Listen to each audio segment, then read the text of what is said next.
FM, and Boston Black News. Hi, my name is Falasha Harrison, and I listen to Boston Praise Radio and TV 102.9 FM and Boston Black News. Tired of saying it's just the way I am. Even blame it on the space I'm in. Seem like people trying to test me, and I'm screaming they don't get me. I feel like I don't know what's wrong or right, but you remind me that it's not my life. Now you got me second guessing, cause maybe something's really missing. So come and live inside of mine. Yeah, you can come and live in every part. How can you trust me when I don't trust you? I need to get control of my flesh. I wanna give to you my very best, so you can trust me, cause I trust you. Something that I cannot fix on my own. I know that I may slip. Can't keep making these excuses. Let me walk into your newness. So come inside of my heart. Yeah, you come and live in every part. How can you trust me when I don't trust you?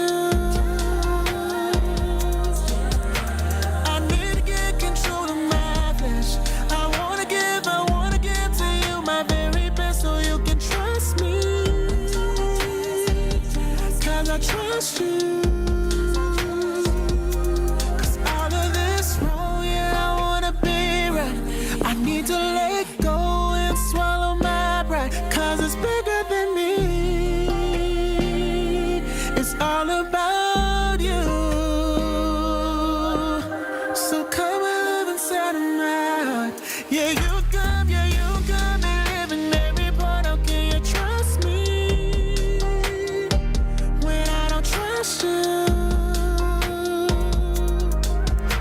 I need to get control of my flesh. I wanna give to you my very best, so you can trust me, cause I trust you. Cause I've been going 0 to 100 real quick, and I know that this is something that I cannot fix. I think it's time for me to swallow my pride. I can trust you.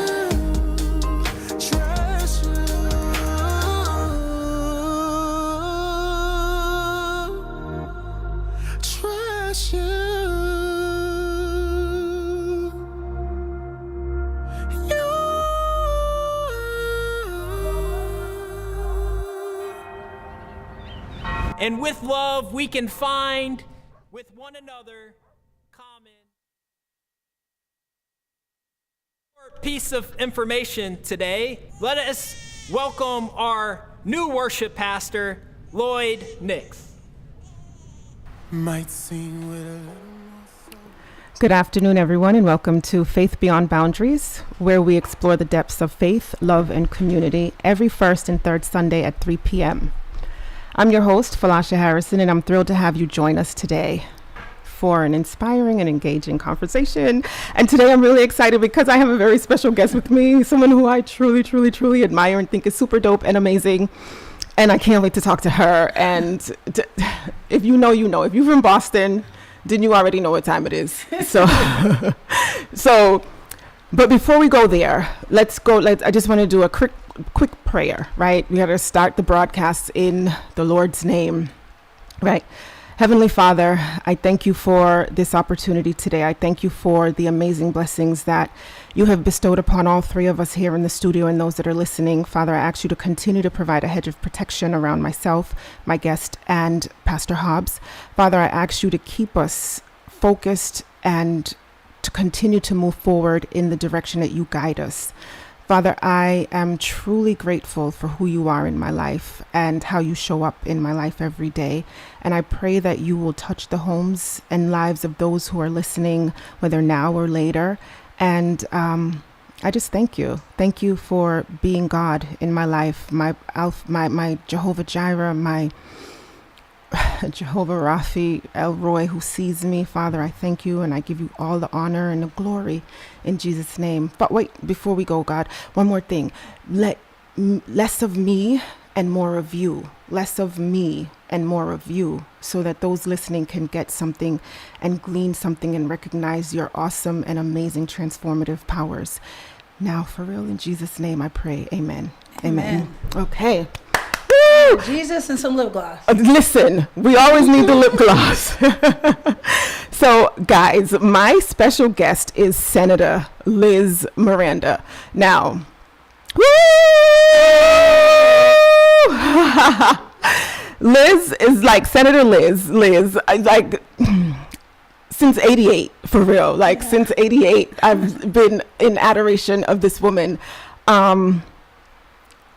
We can go way back. Like there's this one thing that I remember about you that has stuck in my mind forever. It was Twitter. We had Twitter was just new, right? And everybody was on Twitter, and you just stayed consistent with Boston. Like there was no. I got kicked off. Oh no! No, my team kicked me off. I think I was tweeting too much before it's X. You know what I mean? No. This is way before. Awesome. Before you were senator, before you were rep. This is when you were Liz. Miss Liz. Yes, Miss Liz. Yeah, yes. Remember those and days? yes, and I was like, wow. This woman continues to rep Boston hard. Yeah. And she's like, everything about you is great. You're beautiful, you're intelligent, you're smart, you're down to earth, you're approachable. And you're just all those things in one person. And it's not fake. No, thank you. I mean, I think that, thank you for praying over us. We need a lot of prayer in this country at this moment in time. Yes. And, I come from two faith traditions. My parents raised me Catholic. Most Cape Verdeans grew up Catholic due to colonization. Yes. And so I grew up in the Dudley Triangle in Roxbury. And I didn't have much growing up, but I did have community love. I did have family love. And I had a strong sense of not only being a Black young woman from Roxbury, but this sense of like, we come from somewhere else too. Yes. And in my neighborhood, there were Puerto Ricans, there were Black people moving from the South End. The Irish and Italians were moving out, but there's still a few. And so I grew up in this neighborhood that had a little bit of everybody. Right. And everybody was doing the same thing, grinding out for their families. And I've now since, I'm a member of Morning Star. And I try to do both traditions because they're so big in my life, Christian values and having those Catholic values. And one thing that I've learned is I've been a senator for 2 years. I've been a rep for 4, but I've been Roxbury Lizzie for 44. Forever. And so what I know. And what I know is how to be this woman who came from this place. And that is what's led me here. It's not that I can run a race better than anybody. It's not that I can raise more money. It's not that I have more political friends. It's because with faith, you can do anything, right? And if you grew up in any place like that, you have this resilience. They have this code word now, grit and resilience. But it's growing up in the hood, you're just special. Like, you go through so much and you become the people that you're destined to be. So thank you for the compliment. It's mutual. I like to think that beauty and brains can coexist. Exactly. And I think that oftentimes people use that against particularly Black women in office. Like, you're too loud, you're too hood, you're too pretty, you dress up too much, you do your hair too much, you do makeup too much. Like, these things are like for ourselves, They're not for outward validation. At least I can speak for myself. Right. And we shouldn't be judged in that way. So I'm really happy to be here to talk about all these things. Normally I don't get a chance to talk about some of these things. I'm mostly talking about legislation and public policy. Yes. But I'm glad to show a different part of myself today. Thank you. And I'm happy that you're willing to do that with me and trusting me to do that.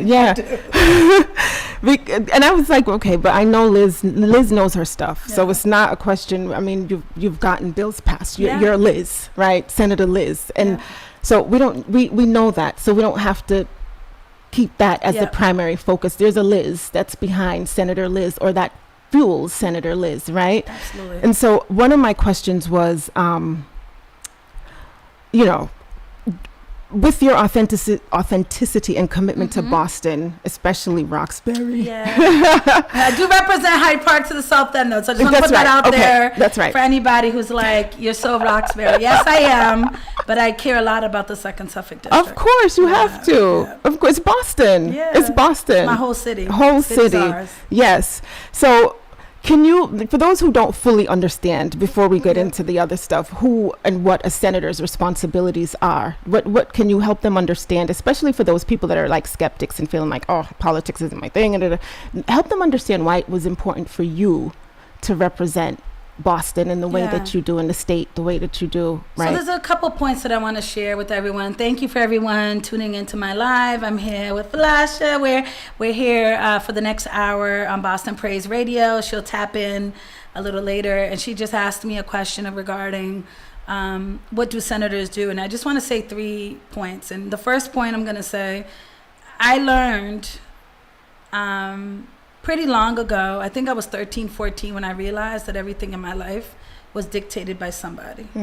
I grew up in a neighborhood. We had 1,400 parcels of vacant land.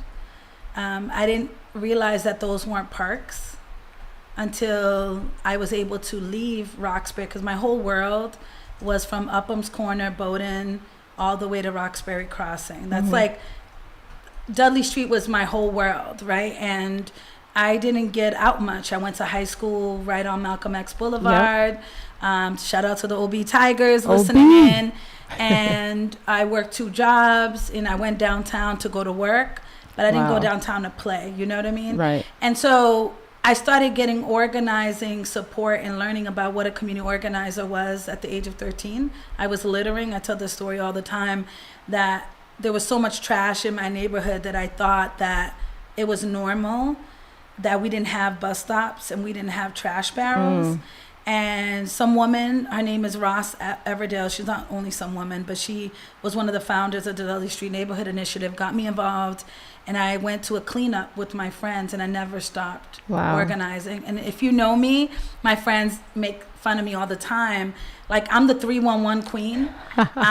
People that work for the city know this. Like, if I see anything uncut, dirty in my neighborhood, you know, I like to remind people that we deserve to live in not only a safe community, but we deserve to live in a beautiful community. Yes, absolutely. Right? And so I learned then that everything is political, right? There was someone making decisions about our people.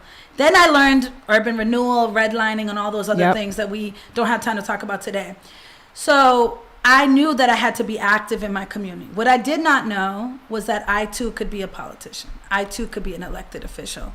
And I think if it wasn't for my brother's murder, I wouldn't have been brave enough to choose my destiny, or have my destiny come to my front door and me be brave enough to accept it. Step into it. And I think that it's this success that I've had the last 6 years. I've won 3 elections. I'm in one now. Comes from the fact that people see themselves in me and see me at the same places eating, same places going out. I haven't changed who I am. I've only expanded who I am. And so I like to tell people that first thing is that everything's political. The second thing I tell them is that anyone can run for office, and ultimately people vote for you because they feel like you'll work hard for their families, and that you have integrity. Yes. And hard work and integrity, I think, is the reason why I'm still in office.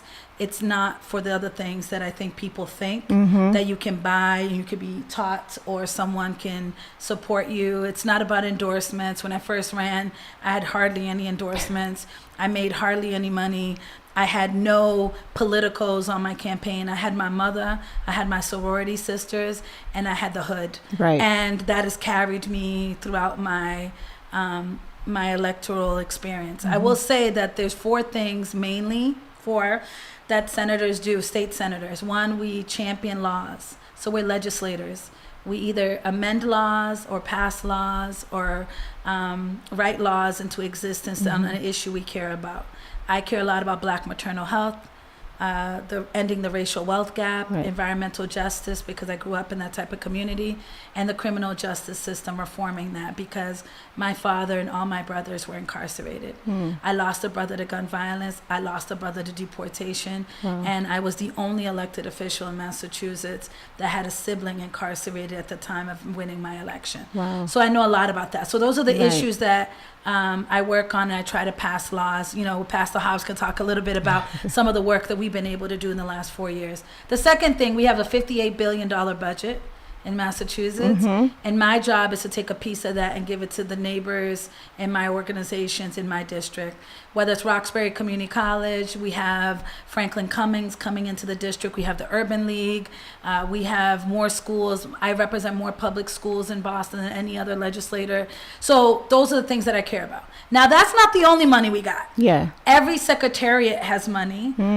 If people don't know this, the MBTA, the yeah. RMV, Mass Health, those are 3 state agencies that we need to be thinking about. How is that money coming? And the last 2, which I actually spend a lot of time on in my team. Shout out to my team. I just posted a picture about them. If you see them in the hood, give them some love. They work really hard. Is we champion causes and we do constituent work. What is constituent work? People DM me, people call me, people stop me in the grocery store. Sometimes people send a letter, they send an email, and they say, hey, Liz, I need help. And that's the basis, helping our neighbors, whether it's getting their license, whether it's going to visit an incarcerated loved one, whether it's stepping in the gap when someone's been killed by homicide. Those are the things that people reach out to me about. And no issue is too small, no issue is too big. So those are the 4. Senators do laws, they get money, they champion causes, and they do constituent work. That's the top 4. And I have 165,000 people that I represent in the city of Boston. Wow. Senators, more than reps. Reps have 40,000 approximately. We have 4 times that in our districts. Wow. Do you hear So to that? explain it, did y'all She's get that? busy. The 4. I'm really busy. She's real busy. So the fact that she's here with Hi, me, everybody. listen, the fact that she's here with me says a lot, okay? Because she I could be know. somewhere else anywhere. I was supposed to get my nails done, but I couldn't miss this. So I was like, you know, no, sir. We could have had the nail tech coming in. I know. Right? Hi, everybody. Okay, so listen, I know that you're engaged in the community and public events. So let me ask you, Yep. how do you manage that? How do you balance like your Liz life, and then because every time you're out every day, Yeah. even in the rain, you're outside Yeah. in the community, going to businesses, meeting with your constituents. But I don't know if I'm allowed to say this, but I'm gonna just go ahead and say it. Go ahead. I was wearing the purple shirt, representative. Was it representative? I used to be a Was representative. it? But I'm trying to remember which one I did the door knocking for. Probably rep when I was a rep. Yes. Yep. And still got my T-shirt. And I'm No, like, actually, it was when I was running for Senate. It was okay. Yeah, See, you did some calls and door knocking. yeah, door knocking. Yes. I appreciate that so Yeah, much. I was like, I'm getting up and I'm going outside for Yeah. Liz, and I don't go outside often. And I But tell I was people, like, it just, here's the thing. If you believe in somebody and you believe in what they're fighting for, if you give them a couple hours or a couple of dollars, it goes a long way. And I think sometimes people feel that they don't have enough yeah, of anything to give. But let me tell you, my mom is a cook. She works in Boston hotels. Hopefully she retires this year. I told her she shouldn't work anymore because she's been working for 43 years. Wow. This woman my entire life. And my mom told me I was crazy to run for office because she was worried about the ways in which black women and Are women perceived. had been treated Right. in the media, right? And she didn't want me to harm myself. I mean, like, I'll just say it straight up that she had conversations with me about she would see celebrities harm themselves on the news. You know, she's a Channel 7 advocate. Okay. So she's always watching all of that. And she said, you sure you want to do this? Because this is what they do to people like you, right? But the very next day, she was my first $1,000 check. wow. Right? My mom is a working class woman. You know, I know for a fact that I probably make 3 or 4 times more than she does. And when she gave me that $1,000 check, my mother in turn went to her job with other cooks. Most of them are immigrant people. And she got $5, $10, $20 from people. That's right, for her daughter. Because they knew my mom was a teen mom, an immigrant mom, and they knew that this was bigger than Yes. than me. And I just want to say to people, whether it's $5 or whether it's 50 minutes, we need people to have our backs because it's not easy. There's every day when I walk in that building, I have to tell myself I'm worthy, I'm enough, I belong. Because when you walk around the State House, you've been there, there's nothing that says Black people were here. Right. There's a couple monuments now, but like there's Frederick Douglass in the chamber of the Senate, and there's a couple abolitionists, and there's a painting on the 5th floor. But literally, like I can count those things on one hand. When I'm walking in the hallway, I'm seeing the royal governors. They don't look like me. There's only one portrait of a Black person in that building. That's Deval Patrick, who was our former governor. So I don't think I do it well. My team has always told me that I'm kind of overextending myself, and I tend to stop when I crash. But after this session is over, which we have a couple more things to do over the next couple of months in informal sessions, I'm going to take a deep dive into my own self and do a lot of reflection. Because I do need to remain Liz, I have dreams of being a mother. I have dreams of getting married. I have dreams of buying another home. These are things that I want to have happen for me so I can better serve my people because I'm making my own dreams come true. Right. But I haven't done well. So I'm not here to fake the funk. I think that there isn't one elected official that isn't struggling with one piece of the job that they're trying to make better for themselves. But self-care is definitely important. I shout out to some of my colleagues. I see them going to the gym more. I got Invisalign. That was like one big thing that I was like, okay, I want to, straighten my teeth more. I have great teeth, but I was like, I want it better, right? I want to whiten my teeth, and I take a lot of pictures, and that's one thing that I did for myself. But I see my colleagues going to the gym, which I need to go back to.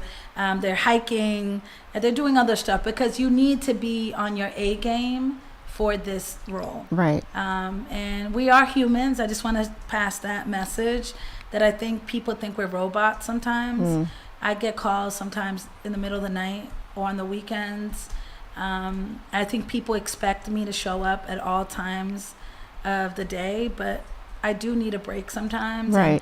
And some people don't like talking to my staff, and I want them to know that my staff is the reason why I'm in my job. There isn't one elected official that doesn't have a superstar staff or staff member who's carrying the water. And so talking to them is actually better than talking to us because we're likely to forget, Right. You know what it's like too. I do. I mean, I think that for you to have this radio show and to be able to intersect your faith with the brilliance that you have, there's something that made you want to do that. And I would love to hear more about like what led you to be where you are in this season, because I often want to remind folks that like we also are multidimensional people and we go through seasons as well. And like I said, if my brother hadn't been harmed, I don't know if I'd be here. I think I'd still be in radio and events and running my community center because that was my dream job. But I don't know if I'd be a political person because I don't always fit in, I don't always fit in. So what led you to this point? Okay, so this is now she's turning into Miss Liz. Okay, so this is okay. First, what you talked about, not being, I was burnt out, and I had been going hard since like just nonstop since 2015. I mean, on a plane twice a week, Boston, Jamaica, Boston. And I mean, like, there's no direct flights from Jamaica, Kingston to Boston. So it's Kingston, New York, Boston. On the train, back to Boston, back to New York, back to Kingston, twice a week for a full year and a half. No way. Listen, and that because of my business, right? And I was starting the makeup business, and then I was doing so many other things, and last year I literally crashed. Like I know what that feels like. I went on my laptop and I was getting anxiety, and then I wasn't doing well in my personal life, and my relationship were not doing well, and it the common denominator was me, not them. You're too tired. And not just too tired, there was other stuff that I had buried with business, with work, with accomplishments, right? I don't have to pay that any mind because as long as I'm successful and as long as I'm making money and as long as I'm doing these things, I don't have to care about my feeling. I don't have to care about that part of my life, right? Because this will take care of that. And then one day God sent someone in my life that was like, you thought you had it all figured out. You thought you knew what you wanted to do. And now I'm here to disrupt all of that and show you that there's some work that you need to work out within yourself. And when that happened, I had to really, like, God literally stopped me in my tracks and was like, all right, come on, baby girl. And that's how it happens. It's divine intervention. Sometimes the higher powers need to stop us from hurting ourselves. You know, I've been there too. Friendships suffer, relationships suffer, dating life. Like, I don't know what that is, because like it's not always successful being someone that's well known in your city. It's not easy having your dreams come true. You were going to Jamaica like twice a week to the point where I was traveling so much that the security reached out to my daughter at JetBlue to ask her, why is your mom traveling so much? Why is this person traveling so frequently? They saw you all the time. Yes.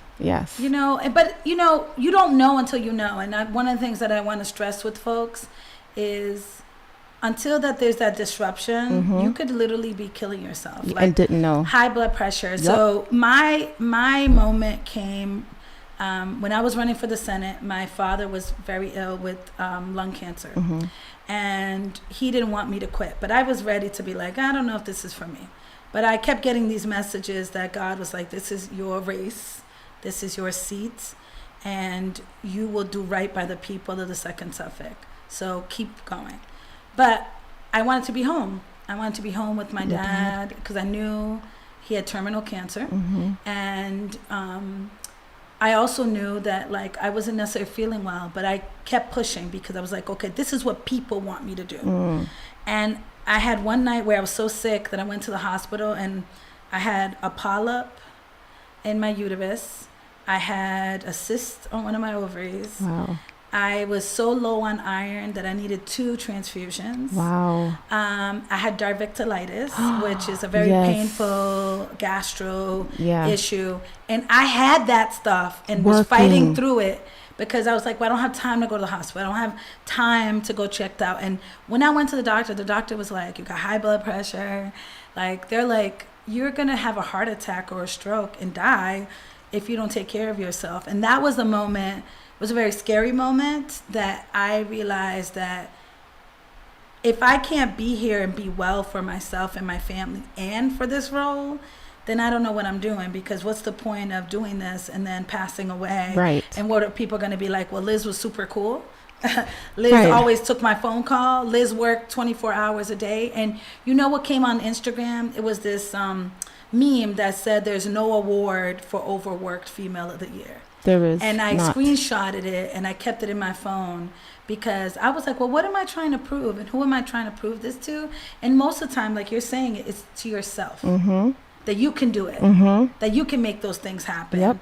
And for what? Who are we trying to impress, you know? Exactly. So exactly. I'm glad for the disruption in your life, and there's been disruption in mine. And I think sometimes it's a divine intervention. It is. It was. And now I'm relearning things that, like, I'm unlearning and then relearning. So, like, how to function, just even how to build a relationship, how to build a friendship, right? How to be honest and transparent and be vulnerable and not feel like that's giving up too much of myself, right? Because the vulnerability is a big thing. It's hard. I think for Black women, we've been told that we needed to be strong for so long that we don't want to show any vulnerability because it makes people think we're weak.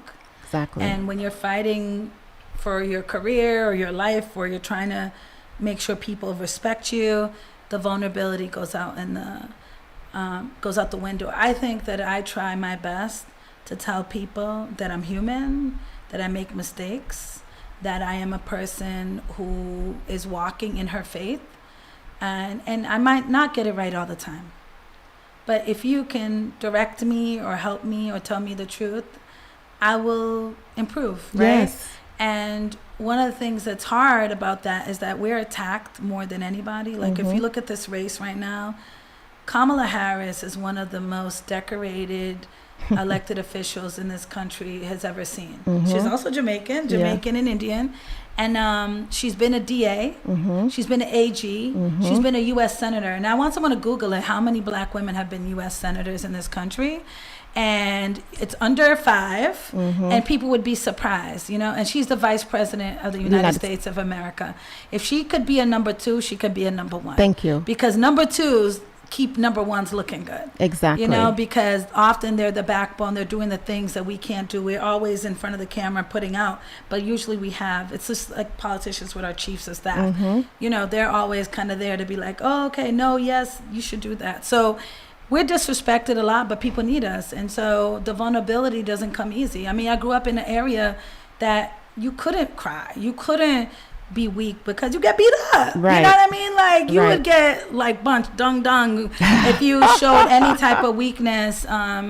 And we got to teach our children differently, because I think that what struggled with me is because I couldn't share my vulnerability, because I wanted to be strong for whatever reason, I don't think I took care of my mental health. And after crashing, after my dad's passing, I lost my brother. 2 years later, I lost my grandmother. And 2 years later, after I lost my dad. Right. And I was a political figure, and I hadn't cried. Really? I literally can remember the moments in those 6 years that I actually shed a tear. Like, I think I was always like, I got to bury this person. I got to make sure that their kids are okay. I got to make sure my siblings are okay. I got to make sure their friends are okay. You know, and I couldn't even feel the pain myself. For yourself. Until I went to therapy. And that's why I think that folks should know therapy's a good thing. I don't know if you go to therapy. I do. You do. So let's talk about therapy for a minute. Can I tell you, wait, accept me on my request. Sorry. Hi, y'all. I live for therapy, Liz. Like, my children have to have therapy too. Like, it's a no joke. No, listen, it's like, just like your birth certificate and your social security card and your passport. Yep. If you're one of my kids, you got to have a passport. You got to have a therapist. Yep. And so all of my kids have therapy. I'm in therapy. Yeah. My therapist is a Christian woman, and I was blessed enough for her to be Christian. I didn't seek her out. God provided her for me. A good friend of mine owns a therapy practice in Brockton, so I am able to, you know, just, I have access. And mental health is serious. Like, a therapist is serious, I think. So if you go off yours, you can keep my mind. Sorry, y'all. Give us technical difficulties for a minute. There we go. I think that should take care of it. Does that take care of it? Do we still have the echo? We do. Okay, so maybe we can't do it together in the same room? Yeah. Do you want to do mine and we'll share it? Yeah. Okay. Sorry, y'all. Give me 2 minutes. We'll be right back, but we're still talking. So, yeah, Okay, request again. Yeah, and Antoinette, thank you for sharing that. Seeking help doesn't mean that you're crazy. Absolutely. We all are human. Someone said, great seeing you. Therapy is needed. We have a caller. Oh, we do. That's awesome. So this is Cliff. How are you? Hi, Cliff. Hey, how you doing? I'm still waiting for that invitation for your next show. Oh, you're talking to me. I'll let someone reach out to you. What you telling Cliff? What you telling Cliff? I think I responded. If I didn't respond, someone on my team will definitely respond. But I got you, Cliff. You know you're coming in. You know all right. Good. I'd just like to say congratulations to the senator for being a strong woman of color. We need more women like you. You inspire me to do greatness in life. Wow, you know, I get inspired by people who already great. So your greatness is kind of rubbing off me, and I want to do more in my community to help people of color. Yeah, and doing more is a good thing. Speaking of people of color, people need help. You said something about deportation. I had a couple of relatives that got deported. Well, my family's from Honduras. Yes. So some of my cousins got deported back to Honduras after serving their time. So as a senator, what can you do, or what can I do to put laws on the books to where if people are not from this country and want to stay here, but the United States government says if you're not from here, you have to be deported. What can I do? And I'll be listening in. Okay, that's a good question. So I just want to share a little bit about that story. So my birth father and my eldest brother both did time. I mentioned that my father and my brother. So I have 3 brothers, but that doesn't count the number of friends, boyfriends, cousins, neighbors. All that. I felt like every day there was someone getting arrested in my neighborhood in the late 90s, early 2000s. It was? It took 18 years before I saw my father again and my brother, because one was deported to Portugal and one was deported to Cape Verde. And I just share that story because that is family separation, right? You know, my birth father and me, we still have a very spotty relationship. And my brother, you know, when he went to Cape Verde, they treated him like a leper.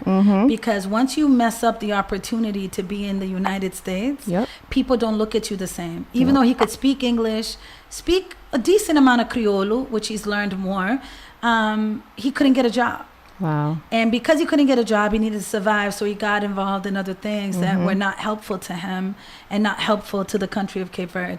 So I want to make it clear that folks should understand that immigration is a federal sector. So all of immigration law is passed at the federal level. And so anyone that's interested in that needs to help at that level.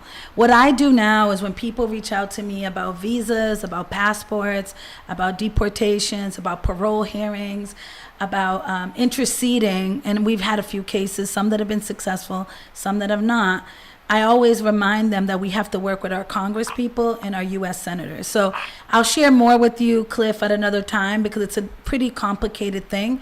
But we all vote for people that go to the DC to work for the federal government, and that's who we need to tap into to make the changes in federal immigration law. It is a mess right now. The Biden-Harris administration have done a lot of great policies, but policies are not enough. You have to actually implement them. And we see it coming out that the number one issue in Massachusetts right now is the migrant crisis.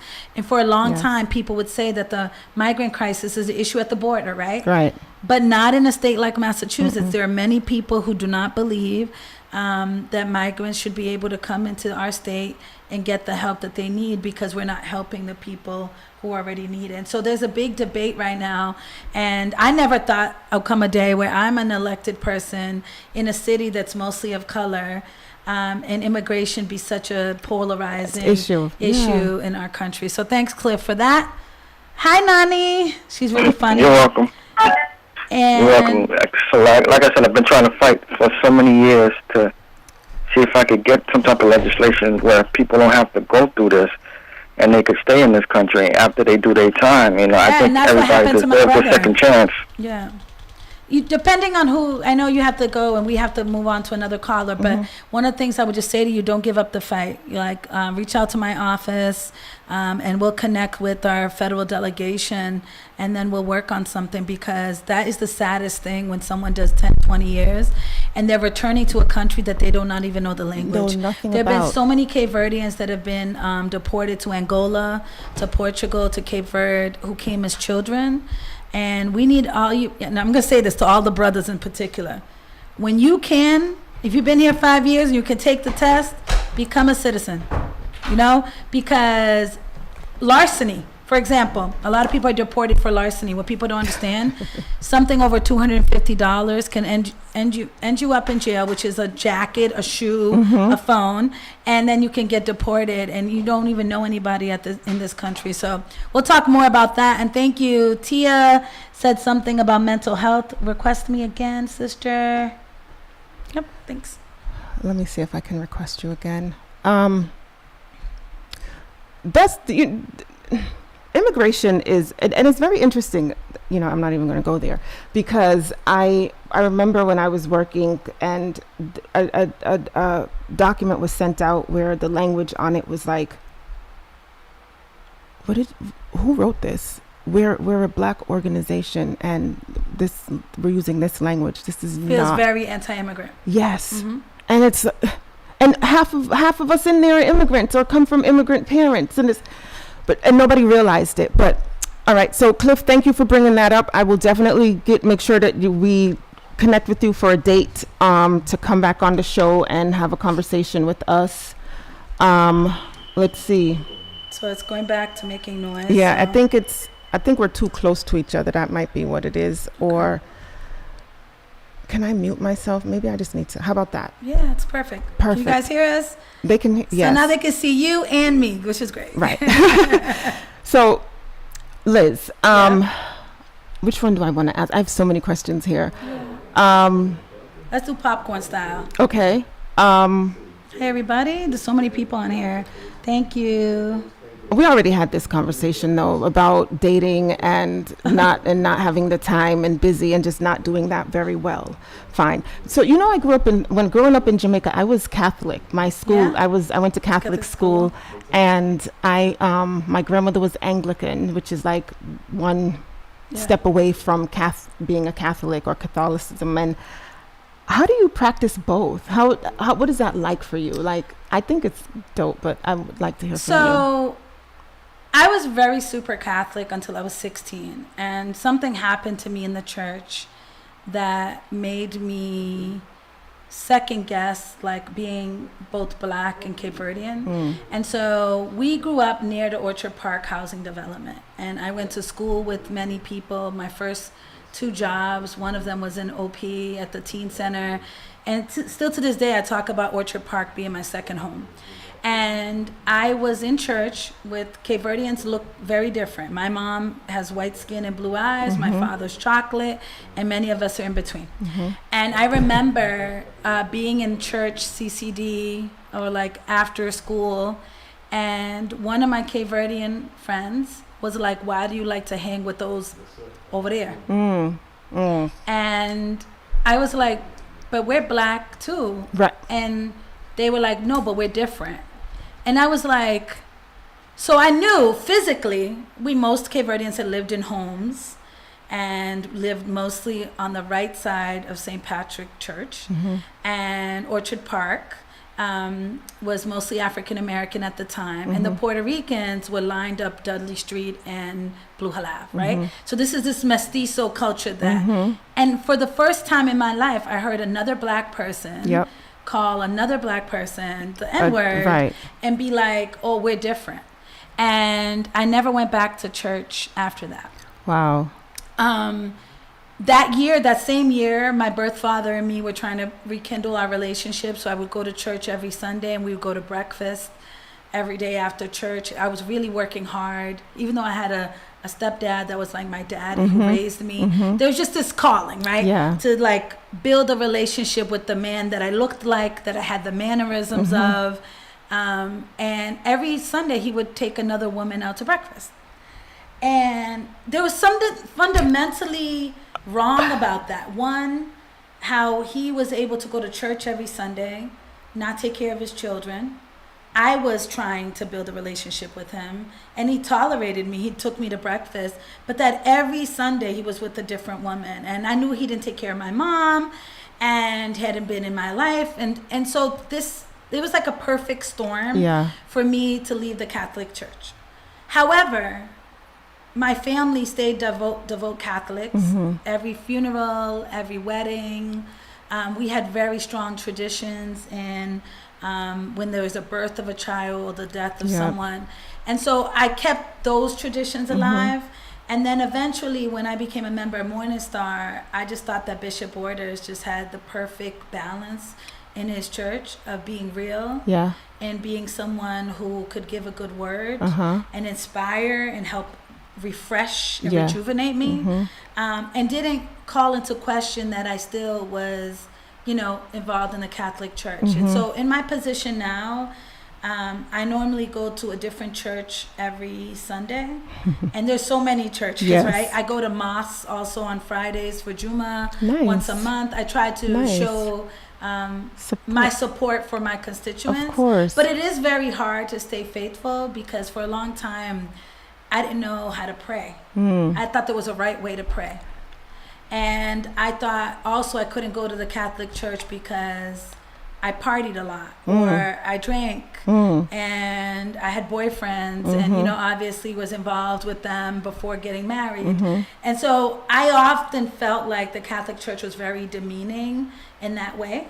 But eventually I learned that I could still be a Catholic for choice. I could still be someone that practiced the traditions of both Christian and Catholicism. And there might be some people out there that think that that's crazy. But I still have a rosary almost everywhere in my house. And at the same time, I practice different values. And so right now I'm okay with me and the way that I've pursued my traditional faith tradition. And I've learned along the way that there's no right way to pray. There isn't. it's just like you have to center faith in your life, because we don't do anything in our lives without that support. Amen. And so I can identify with not knowing how to pray.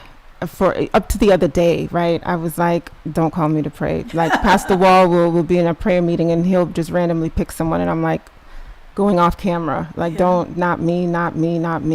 And then I just realized that there is, and everyone kept saying it, but everyone has, all the Christians that have been Christians forever have a certain vernacular, right? There's word, and it's like, I don't know those words, so maybe my prayer, I don't know, but now just learning that my relationship with God is all that really matters, and having that personal and intimate relationship with him, and however that looks, whatever that looks like, if other people understand it or not, they don't need to, because they're not going to be called into question for my actions if and when their judgment day happens, right? I think a lot of fear in everyone's life, and I know I see some people here who are in politics or own their own business, that we are often so judgmental of other people. And judgment is one of the reasons why I think our communities haven't excelled at the pace of other communities is because there was this quote that I once heard that, like, the reason why you're not achieving what you want is because you don't want anyone else to have it. Yes. And that hit me so hard. And I was like, I transitioned my work to be like, well, it's not just about me, right? Now I'm in office. Who do I help get into office?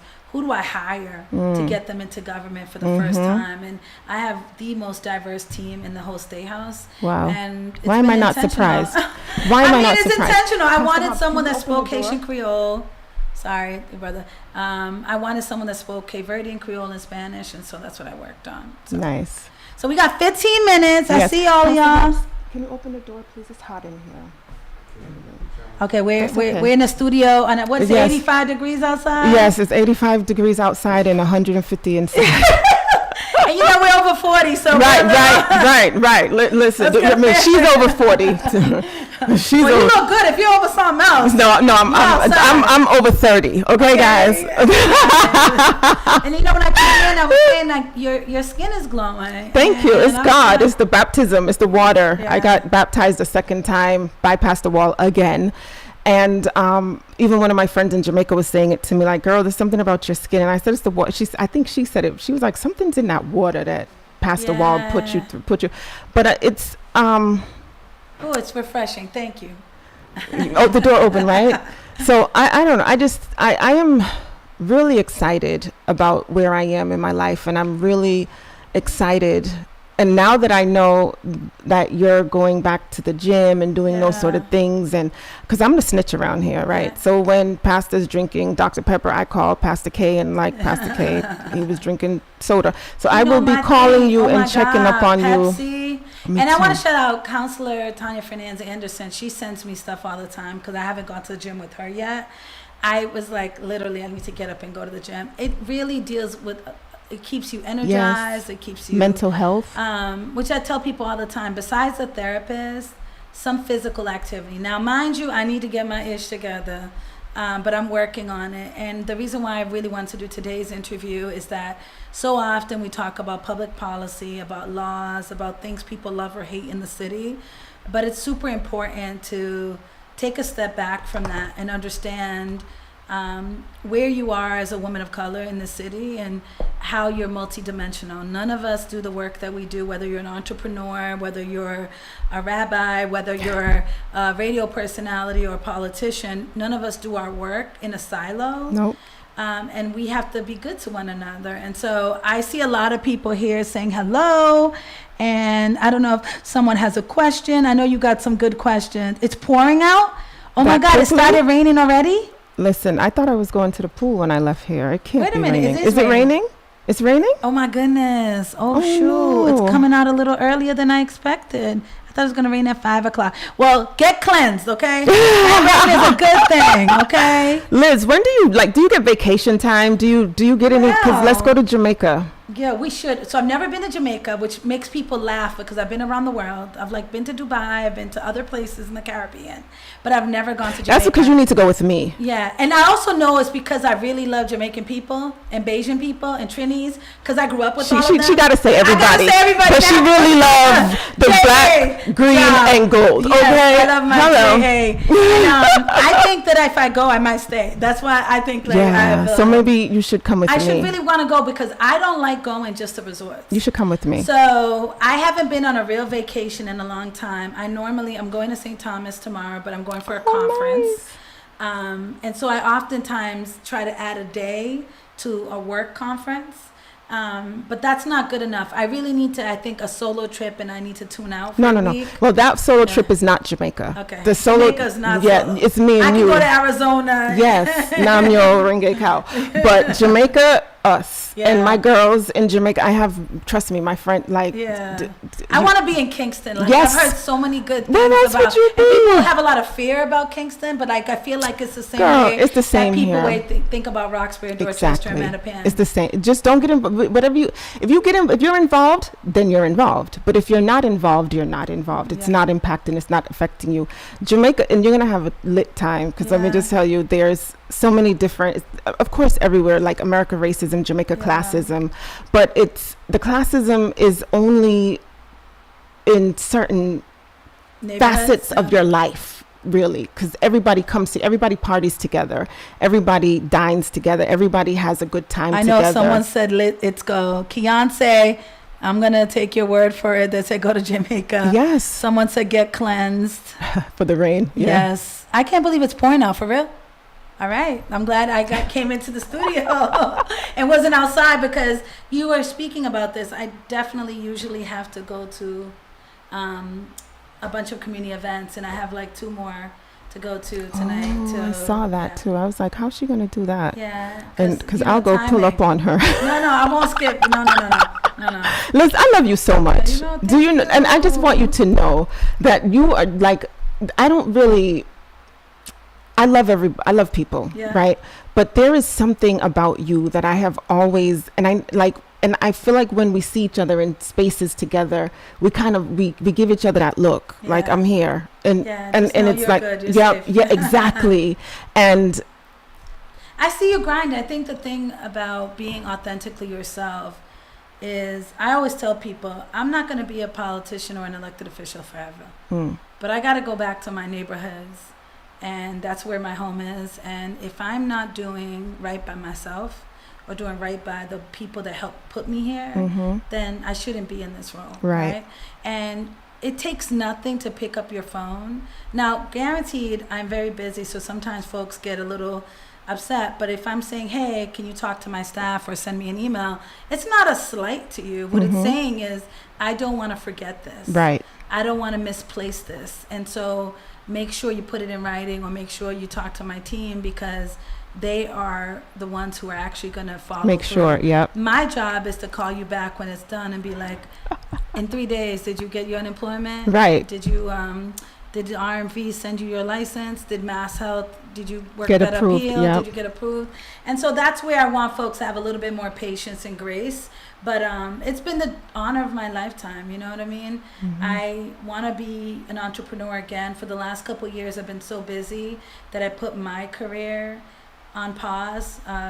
People don't realize that most politicians have another career path. Right. Some are lawyers, some are business owners, some are consultants. And so I want to get back into the workforce. I think that will also make me very productive for the people that I'm serving, because I'll be in the workforce as well as be their elected representative. So how can anyone that wants to support you in your campaign? Well, there's a couple ways. So the State House has to be separate from the campaign. So the campaign, I have a bunch of social media accounts. So Liz for Boston, or Rep Liz Miranda, is where I do my campaigning and my personal stuff, while Senator Liz Miranda is the official part of the business, and I can't mix the two. Okay. But folks can always Google like Liz Miranda, and everything will come up. X will come up, Facebook will come up, Instagram, my website, and you can always donate on Act Blue. You can also say, hey, I got a couple hours. I'd love to door knock or text bank or make phone calls for you,